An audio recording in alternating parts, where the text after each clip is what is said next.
Welcome back to the High Performance Hub podcast. Today we are joined by Travis Turner. Travis is the founder and CEO of Lux Lifestyle HQ. Yes. Mate, just before you walked in, or just as you walked in, you were just stressed. You're going from here, there, and everywhere. So if I was to ask you, how do you explain what you do, what would you say? Well, our organization, we are a lifestyle management and hospitality management firm that has an emphasis on providing upscale white glove concierge service to high worth individuals, celebrities, athletes, and other business leaders in our community and beyond. So we actually have a client base that is across the nation. And we support them from making sure that they have the right Charmin toilet paper in their bathroom to wipe their ass, and can also run a strategy session for them in their boardroom. And it's really hard to explain exactly what we do because no day is ever the same.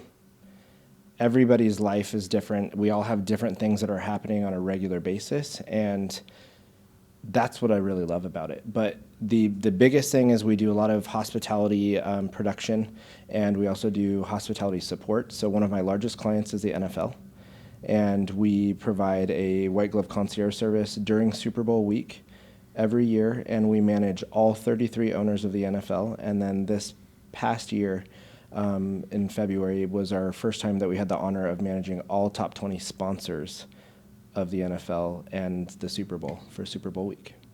That's incredible, mate. Yeah. Incredible. Yeah. The first thing that came to mind, obviously, amazing success. But what was the first kind of area that you were like, I am going to execute that and then grow? You know, I think that, so I launched this company back in 2021. I made a decision to leave the firm that I was at in May of 2020.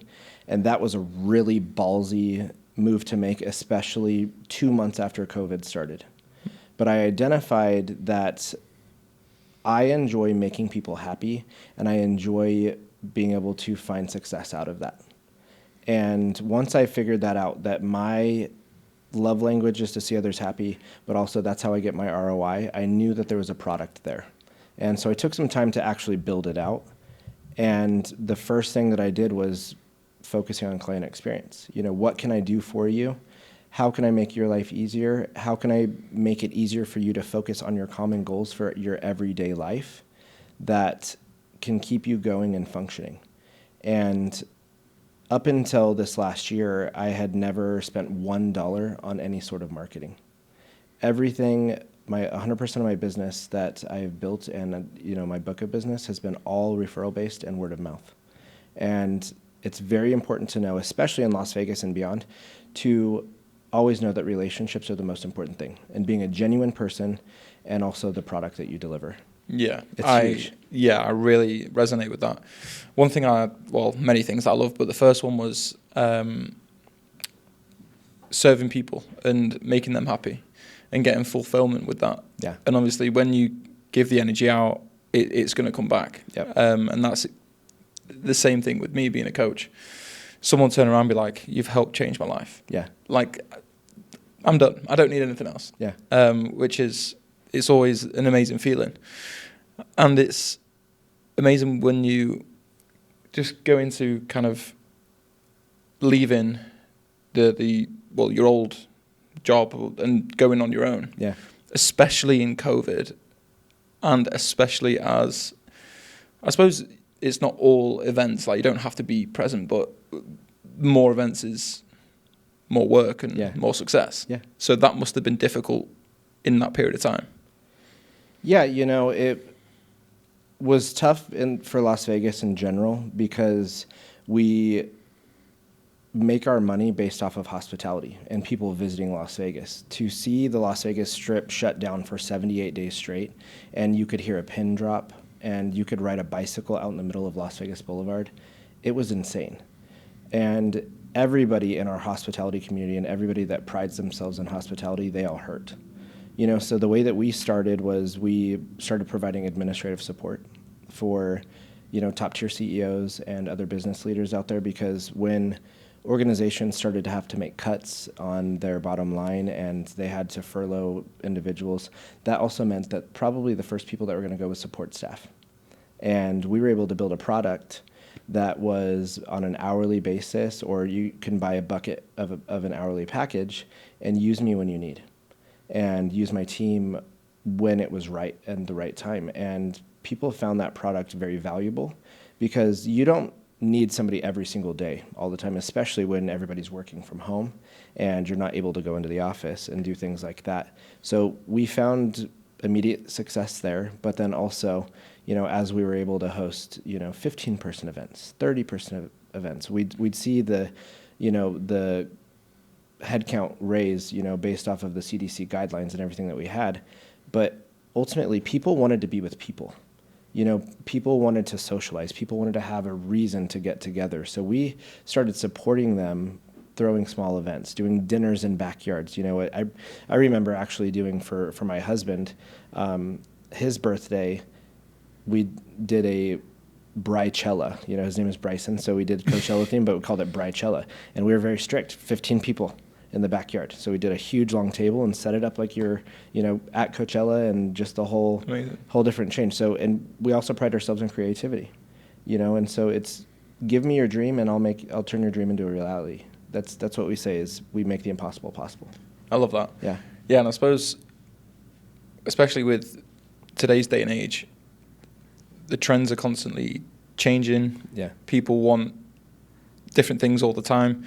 And I bet there's a lot of stress with your clientele, in the sense that what they want, and obviously with your standards getting raised personally and professionally, like, you want to exceed what they're asking for. Yeah. So then it raises the bar. Yeah. And then you've set the standard to always meet or match or beat. Yeah. Just out of curiosity, what's like the weirdest request or something when you've been hosting one of your clients, like high net worth? Where have they been like, I want an elephant to walk through the door? That's interesting. That's a good question. And fortunately, I don't think that I've had any really weird requests. Of course, being in Las Vegas, occasionally you'll get the, give me some hookers and blow, like stuff like that, because you're in Vegas and this is the adult playground. But that request has been very scarce and few and far between. I haven't had anything just really out of the ordinary that I would, be able to giggle about. There are a lot of things that we get asked that, we get questions for hard sought after tickets, or to get into restaurants and, get them reservations into places that you really can't get into. And we pride ourselves in being able to do that, because we also establish great relationships with our vendors out there. So with the restaurants, with, the Live Nations, the AEGs, all of them, we take pride in creating those relationships, because we want to be able to provide you what you can't naturally have. And that's the kind of thing that these high worth individuals and, celebrities and athletes, they like to dangle that over people, like, look what I got.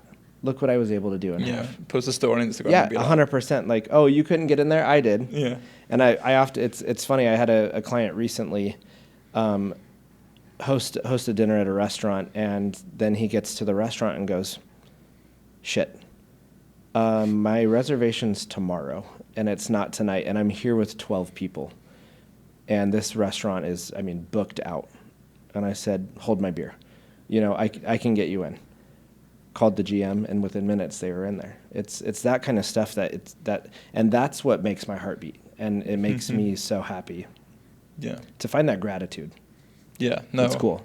Yeah, that's amazing. And just going back to kind of the requests, I was just thinking it's like a testament to you, because of the organization that you've built and will continue to build in, I suppose, your clientele, knowing that it's a high level luxury service. It's not like I'm sure you may do bachelor parties and stuff, but when they come in, they're just like, no, I want creme de la creme. Yeah. I don't want the other things like blowing hookers kind of thing. And we can use your term. We can use stag party. Oh, okay. Thank God. Could you see me struggling trying to say? I was like, bachelor. ironically have a few friends that are actually from your neck of the woods, so I'm pretty well in tune with some of the verbiage. Well, that makes this easier. Absolutely.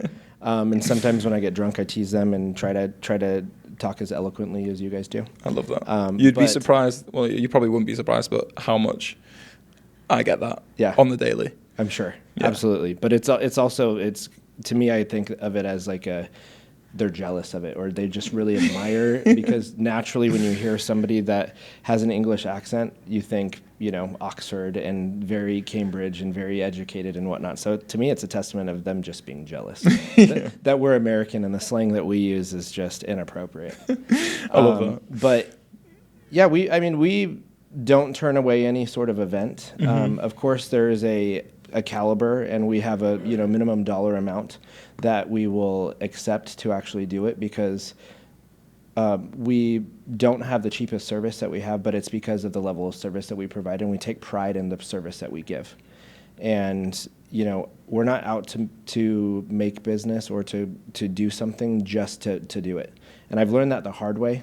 Being a business owner, at the very beginning, I would accept clients just to have the revenue rolling in, and it doesn't always work. It's not always the best decision to make because it might not align with the brand that you currently have. I could not agree more. And with those clients, you don't really get that fulfillment. Yeah.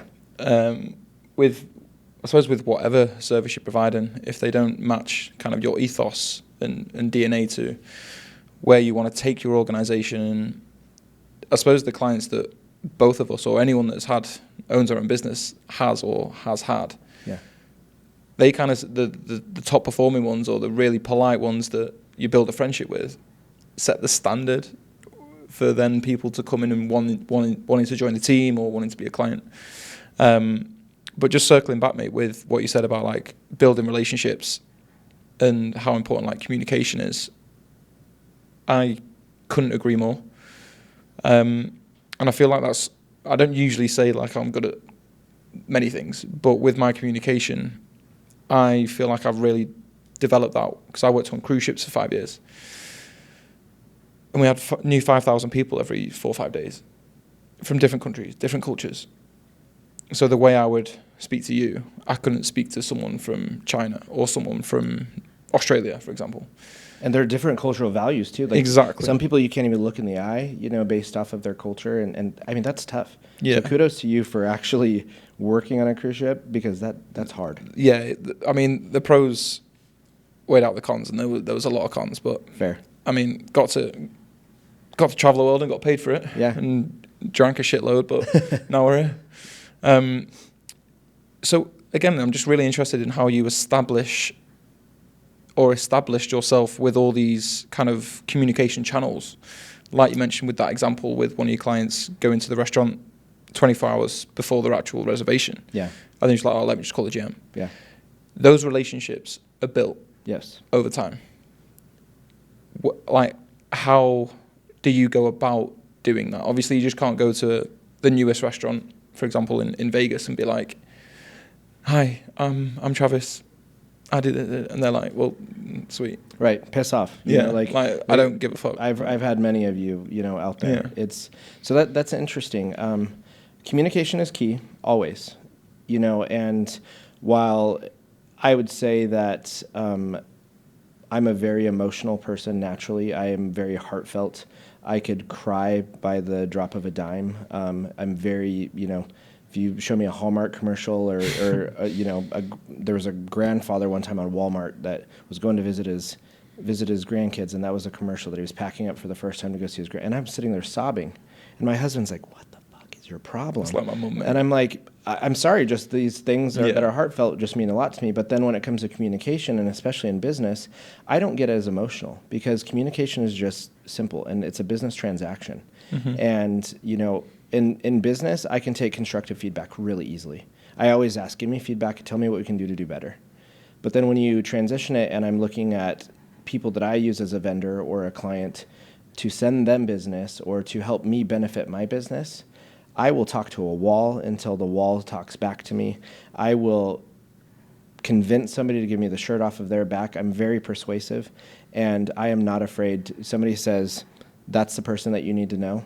Within 30 seconds, I'm probably in front of their face, introducing myself, handing them my business card, and said, I would love to support you. And if you have to exude confidence, it's always 100%. The most important thing that you can ever do is be confident. And I do it all the time. Everybody actually says to me, how do you do this? You know, what do you do to actually make this work? And it's not being afraid to communicate and to share stories and to see people eye to eye. You know, I'm only 5'9", so it's really tough. And sometimes I have to look up at people, but I'm still seeing them eye to eye and leveling with them and treating them like people. And majority of the individuals that I deal with are far more successful than I am, and likely can be, knock on wood, I hope that I'm as successful one day, but I really admire them in what they do. And I treat them like people rather than who they are for their successes. And that's a good way that I've been able to build a strong communication tactic with them and to actually build that trusting relationship. Yeah. It's huge. I can mirror that. Because I've started to work with lawyers, business owners, founders, and don't get me wrong, initially I was nervous. I was like, I'm not as successful as these people. But then I'm like, they've come to you for a reason. And they don't want that stiff collared response that they get day in, day out. They want a normal bloke that's just going to do a really fucking good job. Yeah. But circling back again, mate, with what you said about being confident, I love everything and I really, really kind of agree with you. But I feel like that confidence is built through constantly stacking up evidence that you are the guy. Yeah. That confidence has got to start from somewhere. No one, in my opinion, I suppose, I don't know if this is hypocritical, but no one's just confident. They've got to have evidence in the fact that they're confident about X, Y, Z. Yeah. Like you approaching the Michelin star restaurant asking for a table of 200 people, whatever it is. Yeah. And it was the same for me, like with a personal example, like doing this or posting content with my face on it. Usually I would just find, I'd literally Google someone working out, like literally Google it and then put some text over the top, like back in the day. Yeah. And then it's just stacking up that evidence and I suppose doing the hard stuff consistently and proving to yourself that you can do it and you will do it. And then achieving success with it. And then that's that reassurance that takes the confidence up a level. Yep. So when you're like, oh, that's whoever it is, sweet. Before they've even finished their sentence, like you say, you're in front of their face. 100%. And again, it's kind of bringing everything together. What you said is like speaking them to like a normal person, listening to them, and actually having a normal conversation, rather than, even though it is a conversation, is like a business transaction. And if we own our own company, we are the face of the company. We are like our personal brand is the brand. Yeah, and they, to your point, they don't want to see the AI or stock photos or videos that we have. They want to hear from us. Mm-hmm. They want to hear how it's worked for us. They want to know about our journeys. They want to know what, inspired you. How did you work so hard to become a trainer and to be, you are your brand. You're your face. And for me, Oscar said, wow, you look good. Last year in January, I was 200 pounds. And I was very uncomfortable with myself, and I was uncomfortable with my brand, and uncomfortable with the fact that I support athletes and the largest sports entertainment organization in the world. And here I was looking like the Pillsbury Doughboy and Humpty Dumpty making babies, and I didn't feel good about myself. And I still know that I have a lot of work to do, to be where I want to be.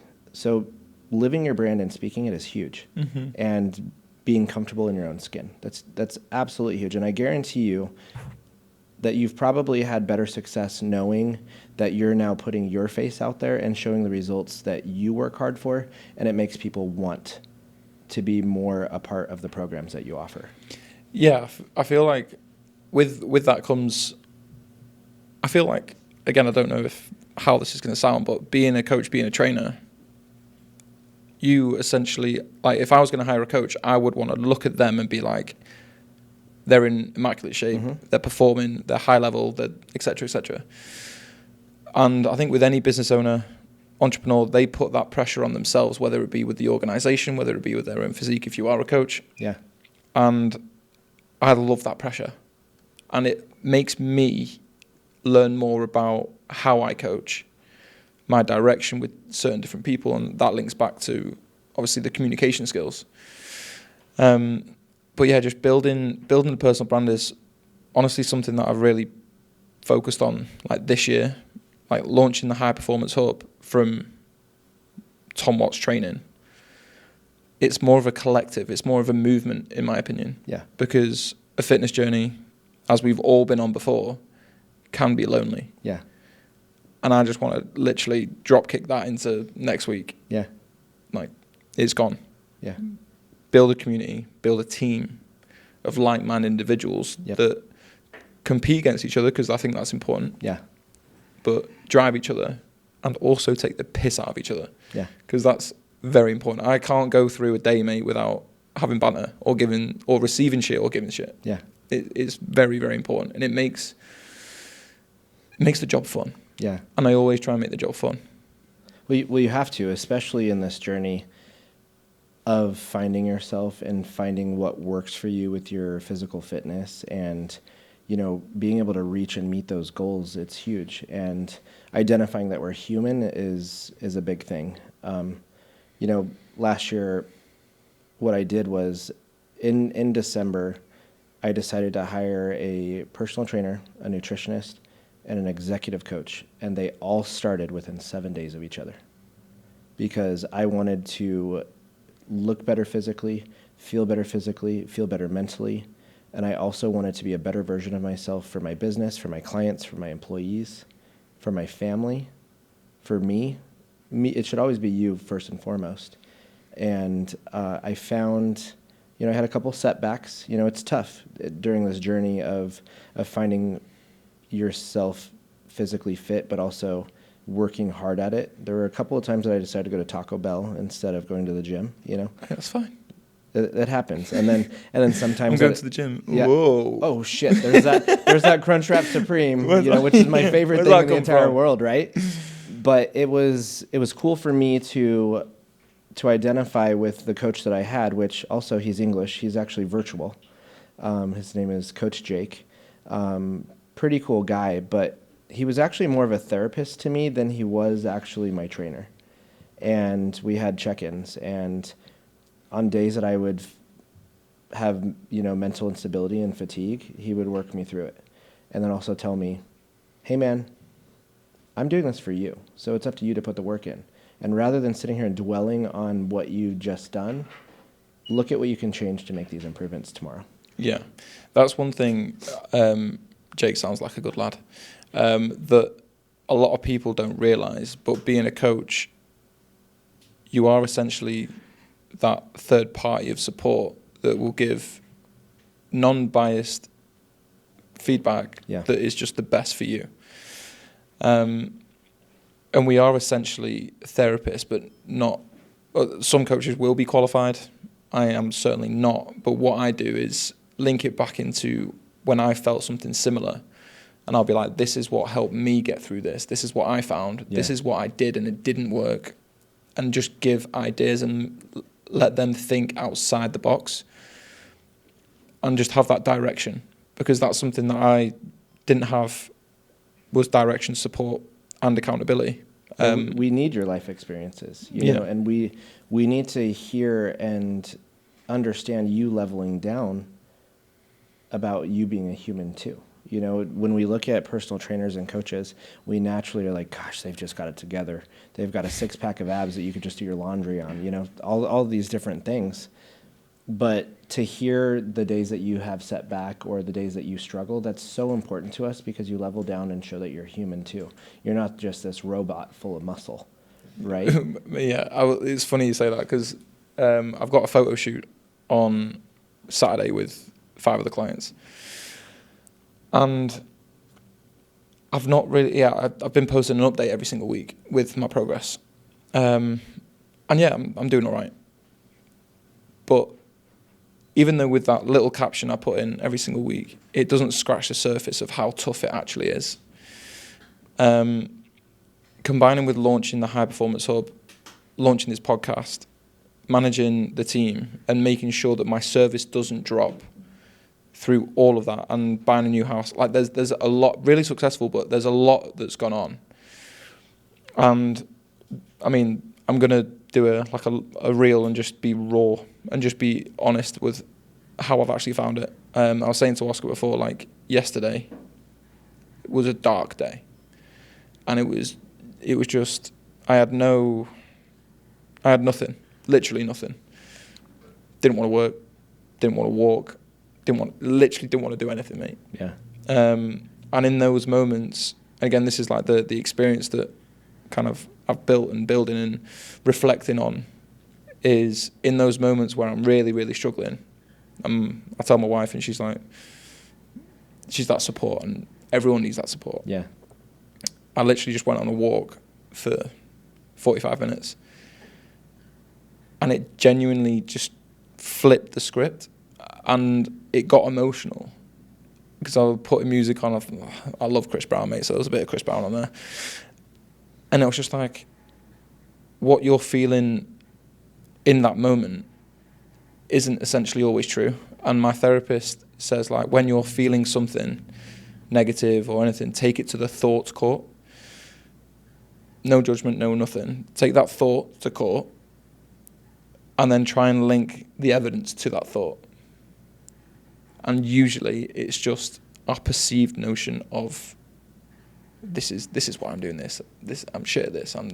But when you take yourself and the subconscious out and be like, right, is that true? And I did that on the walk, and I was like, you're a fucking idiot. You just wasted your whole day just being inside your own head. Mm-hmm. And it's those lessons, and just circling back to you when you were saying you were £200, then you decided to invest in you. Mm-hmm. What did you feel and witness to be the biggest change? Because obviously you didn't align with your brand. You weren't essentially kind of confident. What was the biggest kind of flick? So this, sorry, I get choked up because it's not easy. Mm. And being a business leader, it's lonely at the top. And you can't always resonate. No, take your time, mate. And you can't always share your experiences and what you're going through with people, because not everybody is aligned. Not everybody is walking the same journey in life. And what clicked for me was, first of all, seeing results. Last year was the first time. I mean, the many times of, try, execute, and fail in the health and wellness journey, it's tough.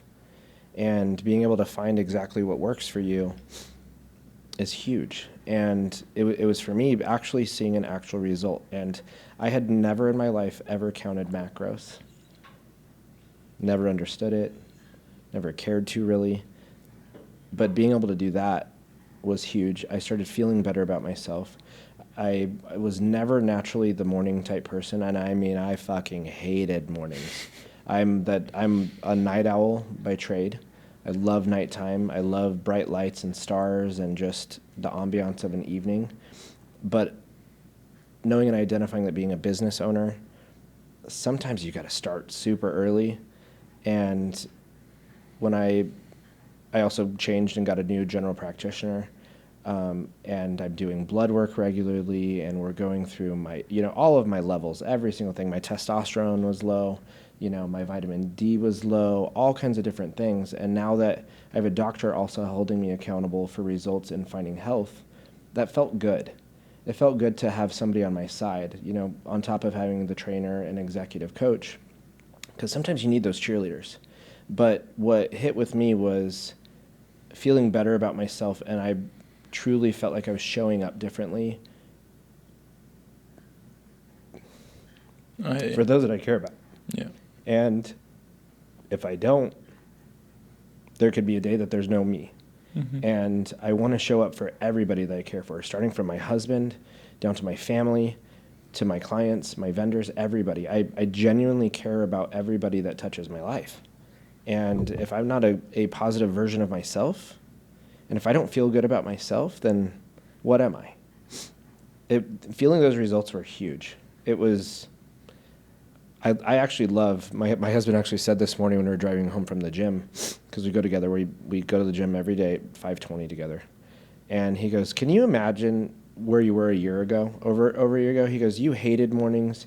You would never get out of bed early with me. And he goes, now you pop out of bed at 5 o'clock in the morning and you're ready to slay the day. But it's because I've identified that even though I'm at the gym with hundreds of people at the same time, that's my time. That's my time for clarity. I spend 30 minutes minimum on the treadmill walking, to get my steps in and make sure I'm doing that. But that's my quiet time. That's my time to reflect. It's my time to look and figure out what my day is going to look like. I'm able to think about things that I need to do, and it's showing up differently. And we as business owners and leaders, we always know that there's not enough time in a day at all. There are so many things that are on our task list and priority list that we got to do that is going to push to the next day because we don't have the time, and we need to rest a little bit too. Yeah. Nearly got me going then, mate. Jesus. But no, there's everyone can relate to that. And one thing that really stuck out is when I, for example, like tell my parents or my mates or my wife about something that, like being a business owner and the stress, it doesn't resonate. It doesn't, and that's where like I'm starting to speak to other coaches more and confide in them, and there's a two-way street, and setting up more like accountability calls and on the mentorship I'm with, because all the feelings, thoughts, emotions, wins, losses, failures, lessons, all of that stuff, they get it because they're in the same boat. And that's been the game changer for me. Don't get me wrong, like, wife is a huge support, but there's other strings of support which understand it potentially a little bit better. And that's not saying it's bad. I'm just saying that sometimes as we are busy, stressed, overwhelmed, like I say, the tasks just don't stop. Yeah. So it's sometimes, mate, I need a cuddle. Like, give me a cuddle. Yeah. But other times it's like, right, what's going to take the most stress? Or like, sort that out. Yeah. It's direction. And going back to like your fitness and health journey, it's inspirational, mate. It really is. And one thing, again, linking back to why I'm trying to eradicate fitness journeys being lonely and just drop kick it out of existence, is a lot of people fail because they don't think they are doing the right thing. They don't think they're making progress. But when you have someone in your corner that knows what they're fucking doing and is reassuring you that you're on the right track, that's when you don't quit. Yeah. That's when you keep going, and then you see the benefits of not stopping. Yeah. Because I failed so many times with my own fitness journey, and I've been in, personally, like the best physique I've been in for the last 2-3 years since I've got a coach. Yes, I know what to do. Yes, I know what to eat. But it's that, the reassurance, the support, the direction, the accountability. Yeah. Everyone needs it. I don't care what level you're at. Everyone needs it. And it's, oh shit. You good? Sorry guys, I forgot to, see? It's all chilling, Work's mate. always Chilling. here. Work's always here. That's a great example. Sorry, friends. But you're absolutely right. It's, and like I said, a few minutes ago, what was truly transformational to me was, I think naturally being human, we tend to dwell on the things that have happened and decisions that we've made, rather than simply accepting them. The past is the past. I'm quoting Lion King here. But, putting your best foot forward and making sure that you learn from your mistakes and don't let those mistakes, linger. And to build that strength is understanding that you make mistakes, but don't make the same one twice. And we've all made the same mistake twice, 150%. And we're going to do it again too. But if you can make a stride and a little bit more of a step forward, I think that we're in a good place in life. Yeah, just like on that with what I do with clients in improving their relationship with food and understanding more so, and awareness, is, let's say that they used to have 3 cookies and a bag of chips, crisps. I'd be like, right, sweet. Next time, don't have the cookies, just have the crisps. Yeah. Okay, sweet. Just have 1 cookie, not the crisps. So you're slowly changing their habits rather than being like, no fast food, no this, no that. You're slowly showing them. And then as soon as they start to make these decisions and implement them, they start to see their progress pictures change. Yeah. They start to see their digestion improve, their gut health, their mental clarity, Yeah. all these little things just from small tweaks. And it's just making them, and we can make the same mistake twice, but the severity of the mistakes are getting less and less and less. Yeah. It was interesting for me to learn that starting this health and wellness journey, you shouldn't take your diet changes as something that's a disciplinary action. You should take it as a lifestyle change. And, my nutritionist taught me, indulge in the things that you like. If you want nachos, have nachos. Count your calories. Understand that you can, how many fats you can have a day, how many, proteins you need, how many calories you can afford. And he goes, but just bank it. If at night you have a sweet tooth and you know that you want a fucking pint of ice cream or, an ice cream cone, put it in your tracker early, so you know how many other calories that you can have through the day. And what was funny to me is I got so creative. I think it was the Christmas before I started this journey. I had these peppermint bark pretzels. It was white chocolate peppermint bark pretzels, and I fell in love with them. And when I tell you, I ate an entire bag of them. Mate, I'm 2 days away from the photo shoot. I know I should stop talking about food. Here's water, or I'll just let you look at what I'll it is. sniff the bag. But what I would do is I'd look at the calories and I'm like, okay, so 6 of these pretzels are 180 calories. So I'd individually bag them up, but then I'd break them in 4s. So I just felt like I was eating more and being able to enjoy it a lot longer, and it was life-changing for that, because you want to be able to enjoy these things in moderation, not indulge in them, and of course we're all going to have setbacks and have a cheat meal, but don't make it a cheat day. Don't say I'm going to have Taco Bell for breakfast, lunch, and dinner. Just do dinner. Well, I honestly, personally don't even like the term cheat meal, because food is not good or bad. It's only good or bad when you have a goal. Yeah. So if you, for example, for me, getting in photo shoot condition, me having Taco Bell, or it's not really in line, and it's not just the calories, it's the digestion, it's the processed foods, it's et cetera, et cetera. But one thing that you did, which again I do to gain awareness for my clients, is, right, for example, someone will turn around and be like, I've got movie night with the kids, we're going to watch Lion King. And I'm like, sweet. We usually have Ben and Jerry's or Haagen-Dazs ice cream. I was like, sweet, there's actually a brand called Halo Top. Yep. Which is 300 calories for a pint instead of 1,000 and whatever. Why don't you have that with a few frozen berries on or something? And they're like, oh, I never thought of that. So again, it's just what I do is just allow them to think and implement. And then what I do is get them to, like you just said, log that before they've even had breakfast. Yeah. So then they'd be like, oh, and it's that lesson. You'd be like, is it really worth it? And I suppose it comes back to how important it is to you, how much you want to change. Yeah. But I completely love the fact that you said it is a lifestyle change. It is a behavioral change. You're not essentially changing who you are. You're just bringing out the best version of yourself. Yeah. And we naturally, I think, negatively talk to ourselves and talk about ourselves.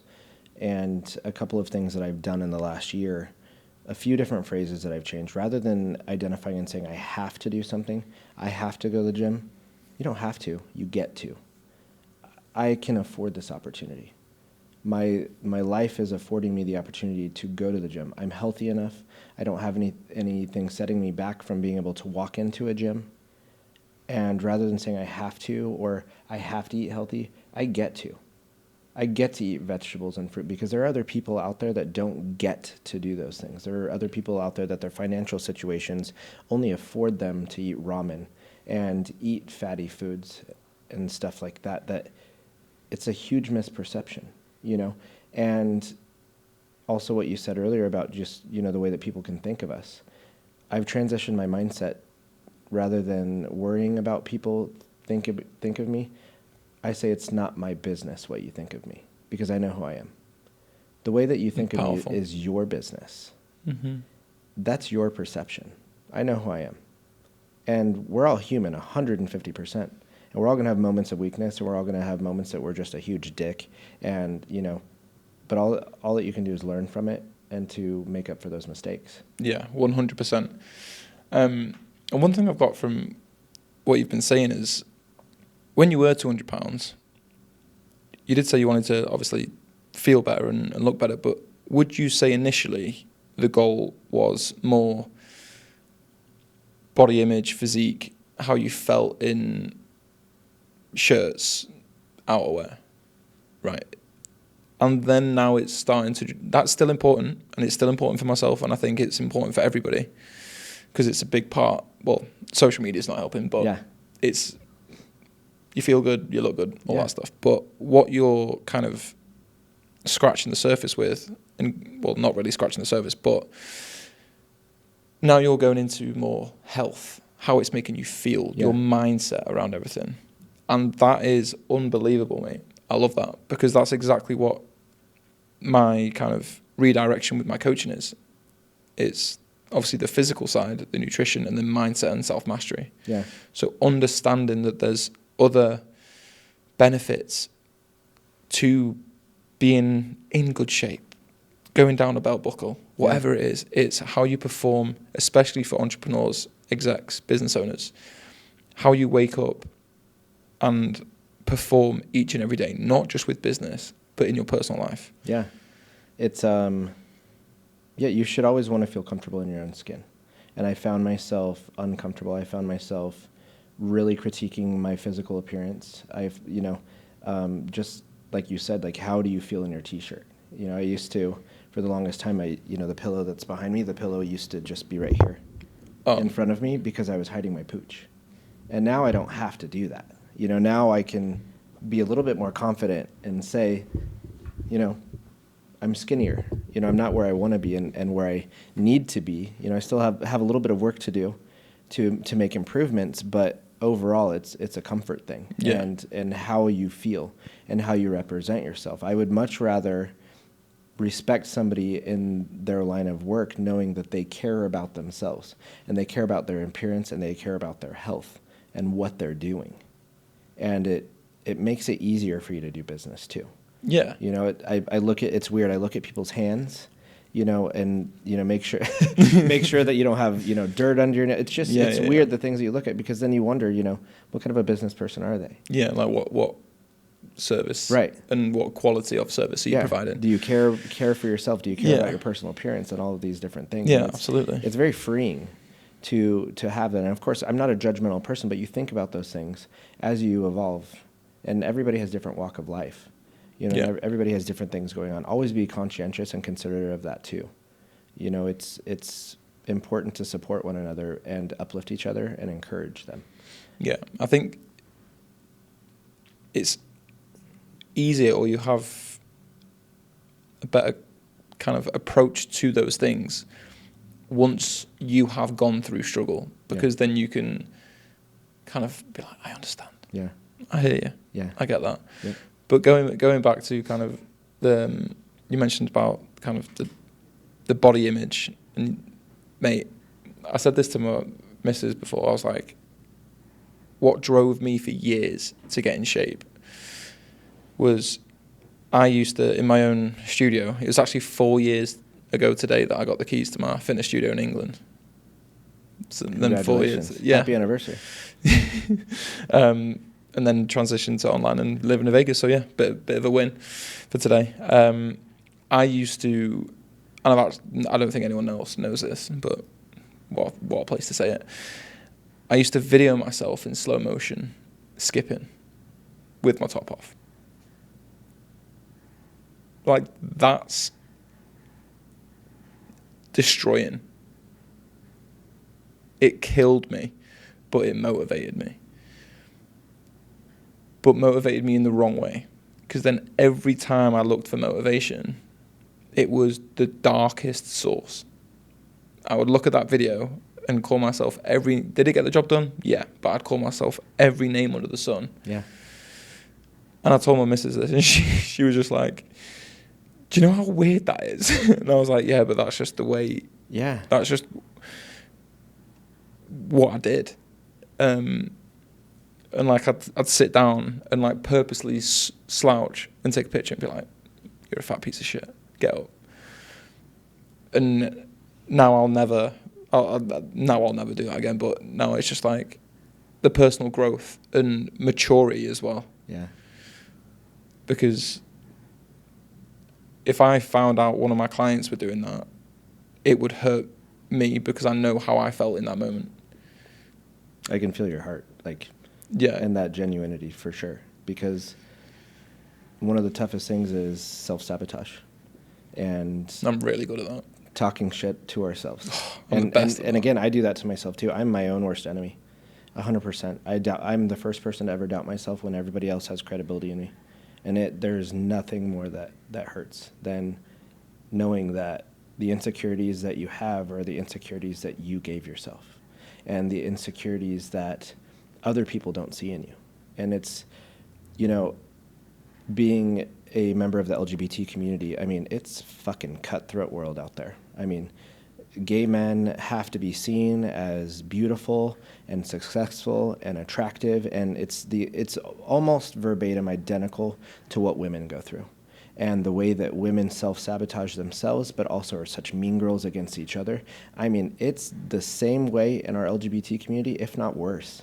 Because, especially if you're looking at the gay part of it. I mean, men are men, and we're alpha, and we're cutthroat, and we're not afraid to talk shit to each other, even though it can hurt. We got to be kind. Be kind, first and foremost, be kind to yourself. Second of all, be kind to others, and be empowering. Yeah. My wife's actually in the performance industry. Like, she's a professional dancer, and I work with a lot of performers. So I've heard and seen it firsthand, just how cutthroat and disgusting it is. Yeah. And comments that get thrown around and all these things in the gay community as well. There's just constant pressure. Mm-hmm. Constant pressure to always look, especially with social media again. You go on, and in the past, clients have sent me like a picture of a guy, girl, whoever. Be like, why don't I look like that, but I want to look like that. And I'm like, I will never look like that. Like, it's painting a false picture of what is true reality. And then what people kind of misconstrued is the actual, like, the personality behind it. And it comes back to, like, just having that relationship with yourself. Yeah. And don't get me wrong, like, I'm still building it. And I don't feel like it's a destination. There's no destination on continuing to learn more about yourself and improving that relationship with oneself. Yeah. And that's another thing with fitness journeys. I used to be like, right, I'm going to get shredded for Ibiza in summer, for example. And then I'd be like, I've done it. And then I'd get fat again. Yeah. And then I'd be like, I hate myself. Okay, let's not eat anything. Let's lose weight. And it was just a continuous cycle of really aggressive dieting, getting fat, and just going through these cycles constantly. Yeah. And then as soon as I changed my perception of, like, there actually is no destination. You're just constantly growing and evolving. Yeah. And for me, it gives me more comfort in the sense that just, like, there's no rush. Yeah. That's so funny that you said that, because I think we've all found ourselves in that, like, gosh, we're going on this great vacation, got to make sure I look good in a bathing suit. No carbs before March. Yeah, 100%. I'm doing it. I'm going to Croatia in June, and I want to do well and do better. And it's funny. I have a couple of friends that I now giggle at because they're still in that phase of, I'm going to work out really hard for 30 days because I'm going on this vacation, but then they'll take a 2 or 3 month hiatus and not work out at all. And I'm like, do you imagine what you probably could look like if you just consistently worked out for at least 4 days a week? But also how much more enjoyable it will be for you. It's not a job, If you didn't think like, oh, these 30 days I need to go and do 12,000 steps and train every single day and eat 1,000 calories. Yeah. Imagine if you just prolonged that time period by 4 months. Your energy would be 10 times higher. Yeah. Your results would be 100 times better. Yeah. And you'd be able to maintain the result through these trips away. Yeah. And I get it all the time. It's like, oh mate, can I join back up for summer? And I'm like, yeah. What do you want to do after summer though? And I'm like, I don't know.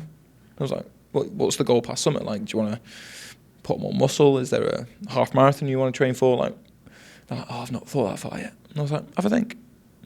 Because there's always a goal past the goal, past the goal, past the goal. Yeah. The same with business. It's the same with physique. Same with fitness. Same with health. That used to scare me. Like when someone used to say like, oh, where do you want to be in 3 to 5 years? I'd be like, alive. Yeah. I don't know. He's lying. He wants to be on a fucking yacht. With you. Yeah. For sure. Let's go. Let's go. Let's do it. I'll arrange it. Yeah.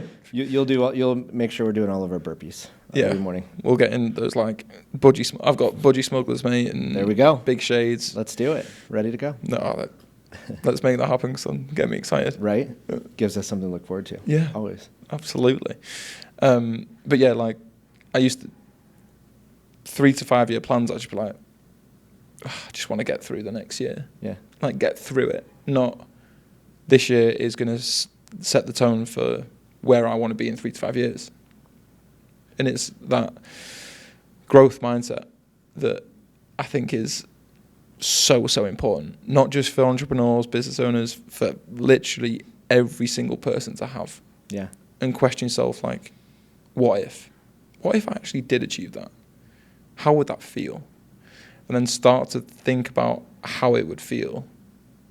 And then the more you think with the growth mentality, you'll start to live out those thoughts and behaviors. Yeah. It's not that easy. I know it's not.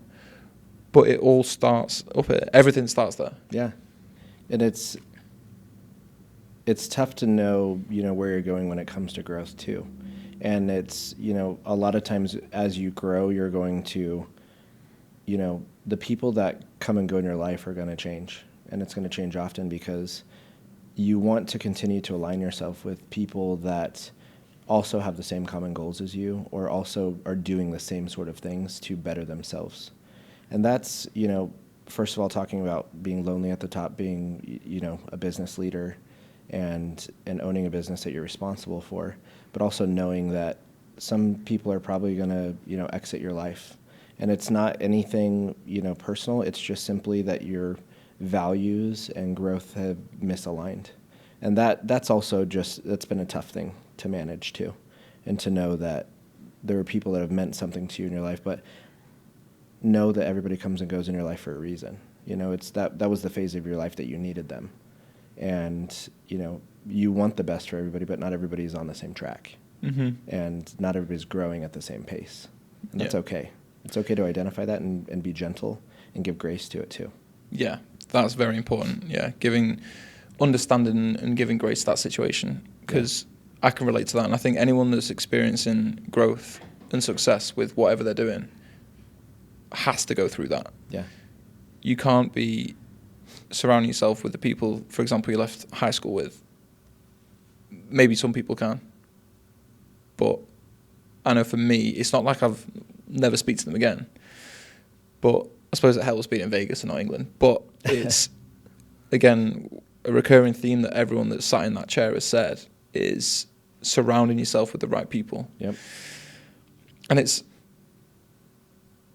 like having those people around you like to look up to, in the sense of like, oh my God, like, and it aspires you to make more content.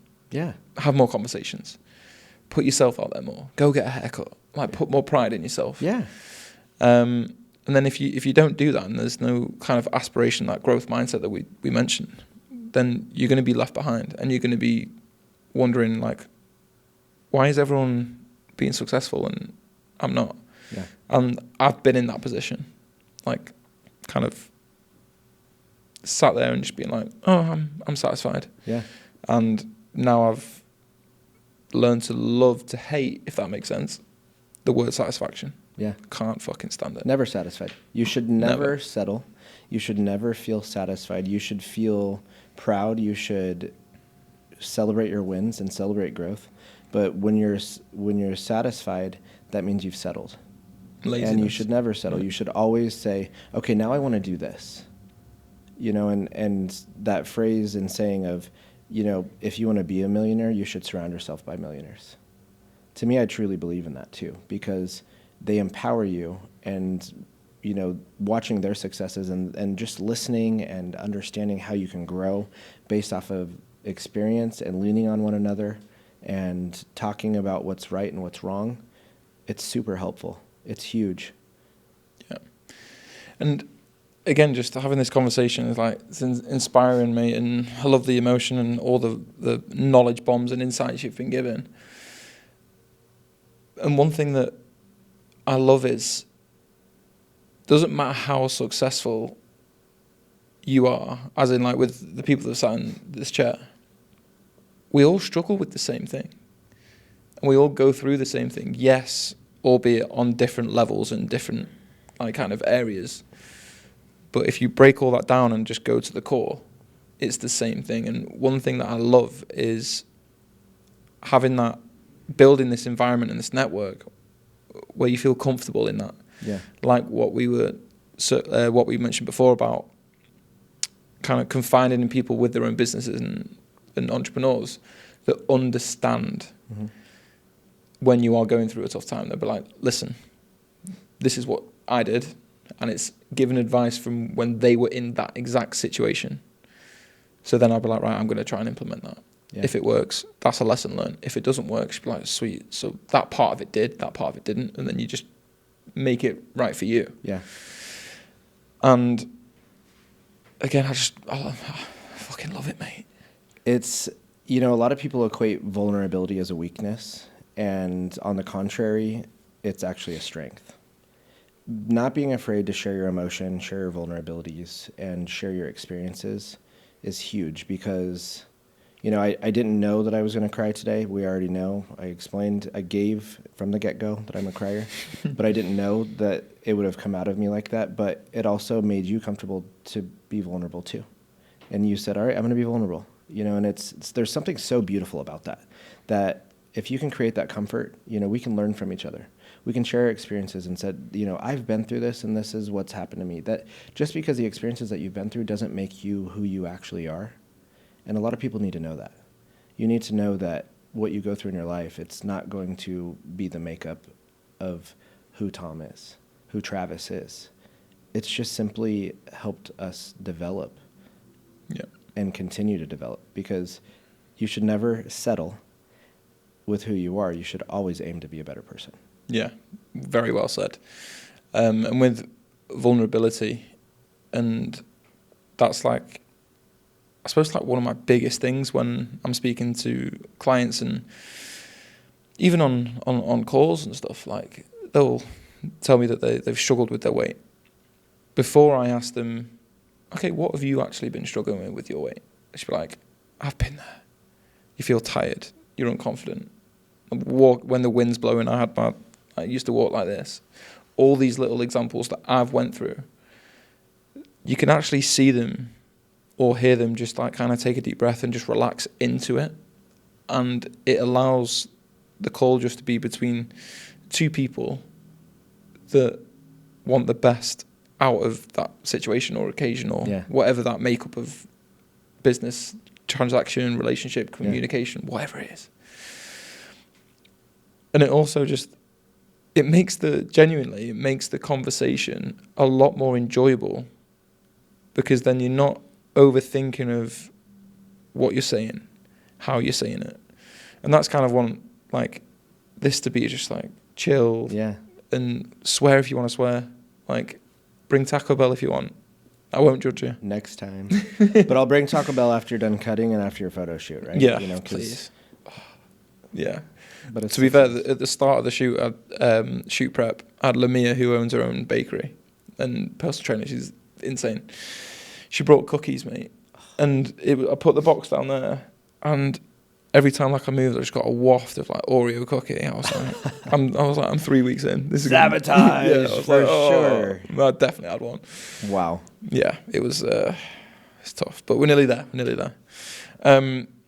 Travis, mate, this is hands down been the most genuinely one of the most vulnerable and emotional chats that I've had.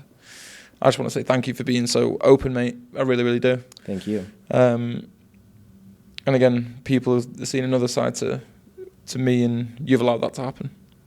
Guys, see Tom Watts. He can change your life, for sure. Well, that is true. But this is about you. So let everyone know where to find you. Oh, gosh. You can find me on the corner of... I'm just kidding. So for any business needs, luxlifestylehq.com. You can find me on, I think, Travador86 on Instagram. And I'm around. I'm always around. You're going to run into me somewhere. I'm sure of it. Mate, thank you so, so much. Thank you.